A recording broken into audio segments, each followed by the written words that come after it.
In this video, I'm going to show you how to replace your rear caliper on your Mazda 3. It's located behind your rear wheel. Alright, so you're going to want to press your brake pedal down. You can use a pry bar or a pole of some sort before you do any hydraulics on your vehicle. This will ensure that you don't lose all your brake fluid when disconnecting any brake lines, hoses, or calipers. Using a 21mm socket, we're going to remove our lug nuts to remove our wheel.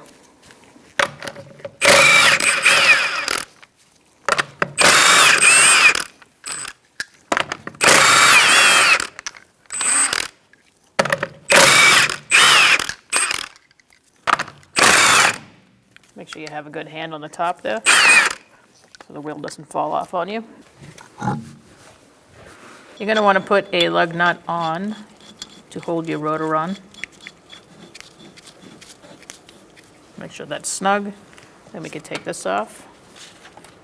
You can usually just pull it off. If you need to, you can pry with a flat head screwdriver or a pry bar. Next, you're going to take your caps off. Under here is your slide pins.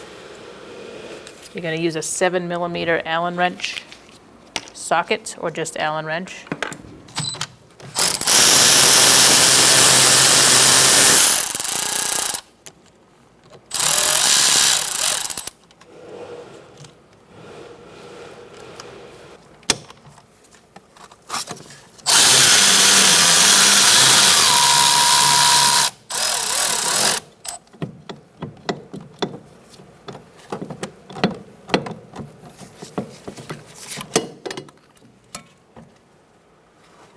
Set your pins aside. All right, now you can take off your top of the caliper.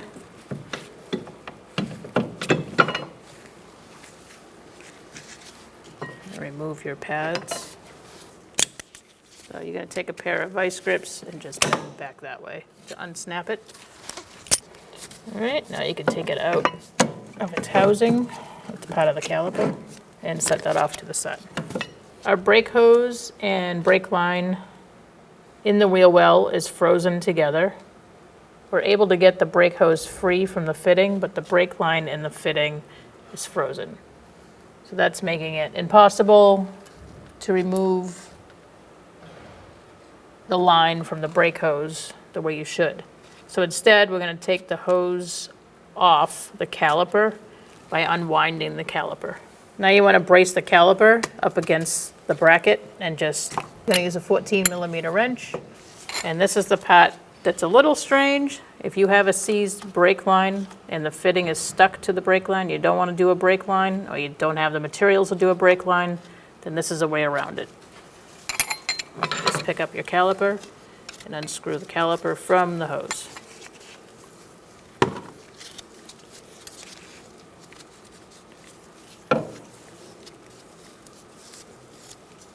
Be careful not to break anything or be too rough with it.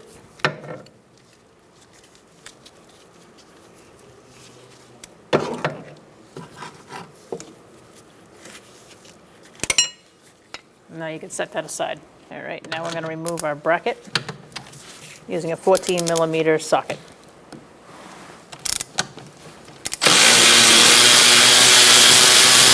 I'm going to crack this one loose first before taking that completely out.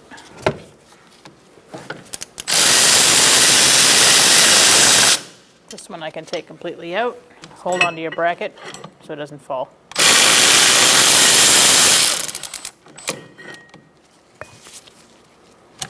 All right, so we're going to take apart the new caliper and make sure it's greased thoroughly. Take off your caps. You got your 7mm Allen wrench. And we're going to take out these sliding bolts.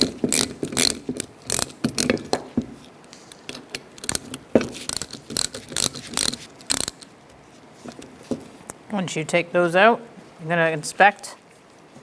Feels like it's kind of dry, so we're going to put some silicone. This is why we check them. Make sure there's enough grease in there. So this is silicone paste. This will be good for these. You want to make sure you get enough in there so that the slide can go all the way through.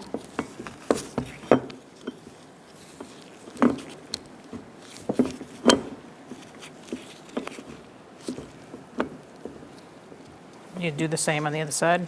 Now that you've greased these, we're going to bring this over to the car and install it onto the vehicle. Once you have your bracket lined up, you're going to insert your bolts and tighten them up.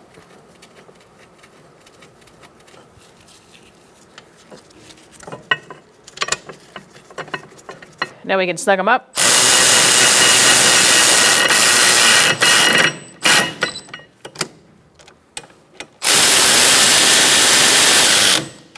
I'm going to torque this to 50 foot-pounds.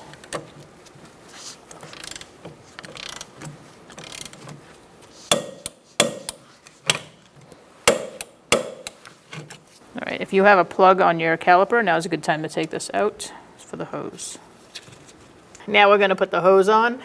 Again, we're only doing it this way because our line is frozen in the fitting. So if yours is not, you can put your hose on in a normal way. But we're going to twist our caliper onto the hose so we don't have to replace that line. Okay, and when it stops, you're going to stop and just rest that there for a sec. While keeping the caliper stable, you're going to use a 14mm wrench and you're going to snug up the hose.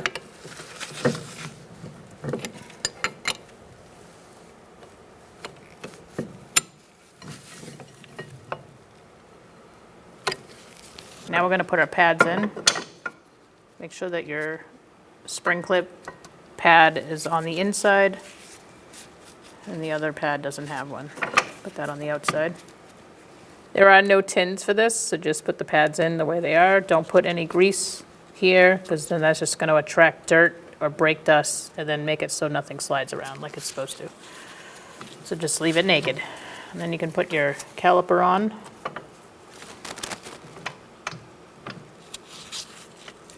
Push these slides away so that you can clear.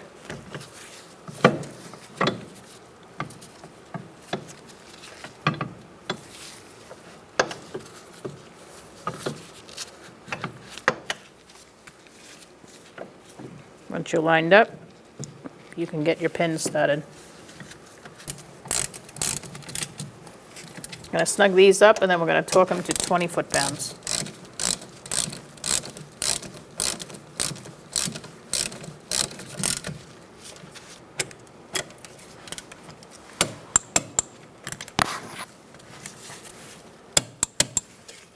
And now we can put our caps on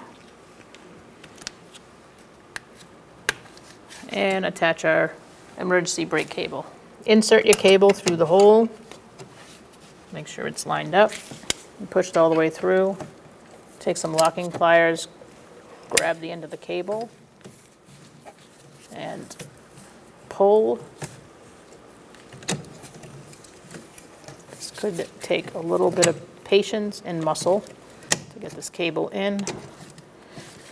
Just try your best.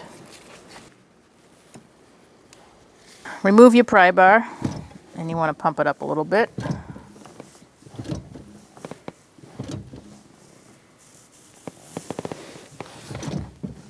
Once you feel like it's kind of coming up to the top but a little swishy, you're going to stop, and then you're going to do a gravity bleed. Take off your cap off your bleeder screw. Set that aside because you're going to put that back after. Make sure you have a drip pan below. I'm using a 10mm and loosen up this bleeder screw. You're going to wait till the fluid starts coming out before you close it down to make sure there's no air bubbles. So now we're looking to see if there's any air bubbles coming out.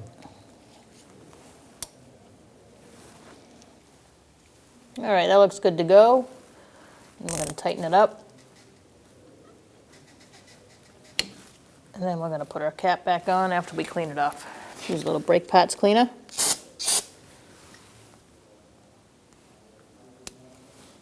Now you can get in the car and pump your brake pedal up. Make sure it's firm and on the top. If it's not, it feels a little squishy, you're going to have to do a full brake bleed procedure. Now you can replace your spring clip on your caliper. Put it in both holes. And then stretch it over onto the bracket.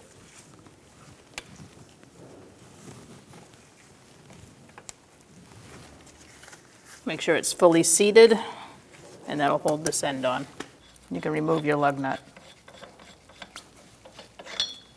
Want to clean the cover, take it off, and top off our fluids.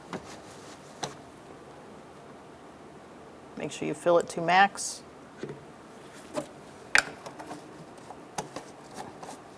Clean up any fluid that you may have spilled. We're going to install our wheel.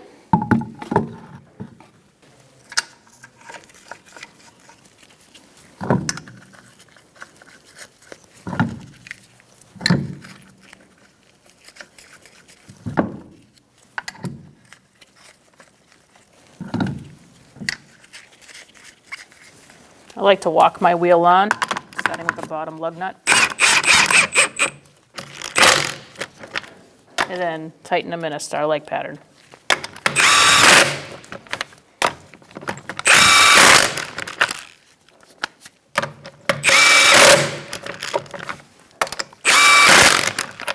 We're going to torque our wheel to 85 foot-pounds in a star-like pattern.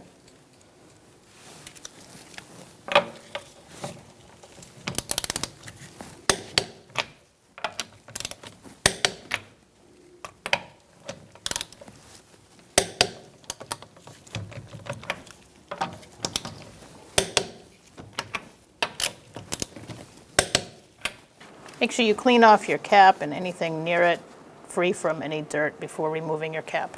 For this vehicle, we aren't going to be able to siphon out the fluid because it doesn't have the right. I'll take this off and show you. It's too shallow to put anything in there to siphon it out. So what we're going to do instead is make sure it's topped off with clean fluid. Make sure you use whatever the manufacturer recommends for brake fluid. On this vehicle, the cap says .4. Just make sure it says that in your manual as well.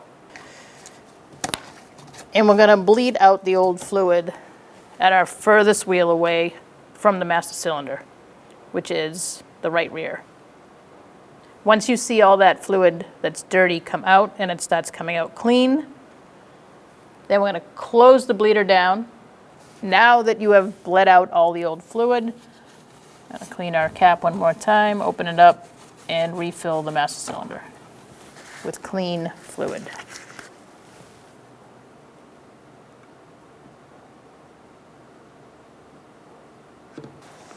Clean up your mess. Put your cap back on. And now we can do the full brake bleed procedure. Starting in the right rear, then the left rear. Then we're going to go to the right front, and then the left front. Make sure that you have a drain bucket below before proceeding, or something like we have to catch the brake fluid. We're going to take our cap off the bleeder screw. I'm using a 10mm wrench. I'm going to loosen this up. I have somebody in the vehicle that's going to pump the brakes up for me. Pump them up, please.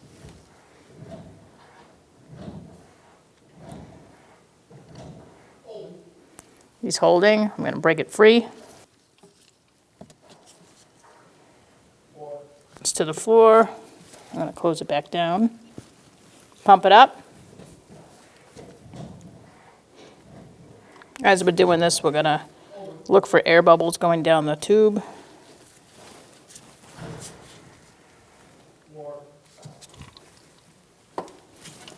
Pump it up one more time, please. He's holding. To the floor. I'm going to close it back down and move on to my left rear. Take this off. Clean it off.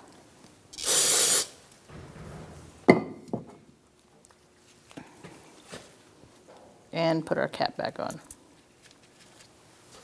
All right, now that we've done our back two wheels, midway through, we're going to check our fluids.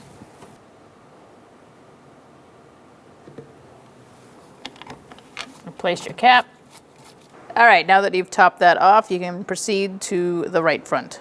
We just topped off our brake fluid, and now we're here at the right front. Take off the cap. You're going to use a 9mm wrench for the front bleeder. And have your friend inside the car pump it up.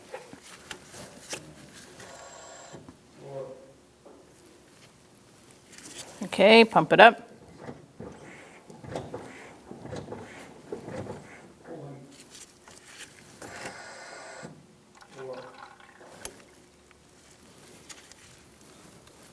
Pump it up.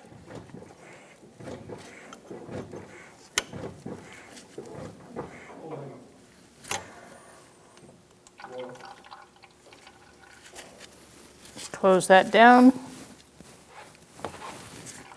Make sure it's tight.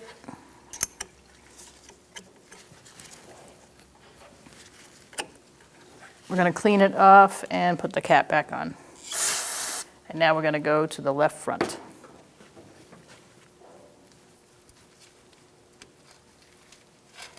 Now that we've done all 4 wheels, I'm going to clean the cover, take it off, and top off our fluids. Make sure you fill it to max.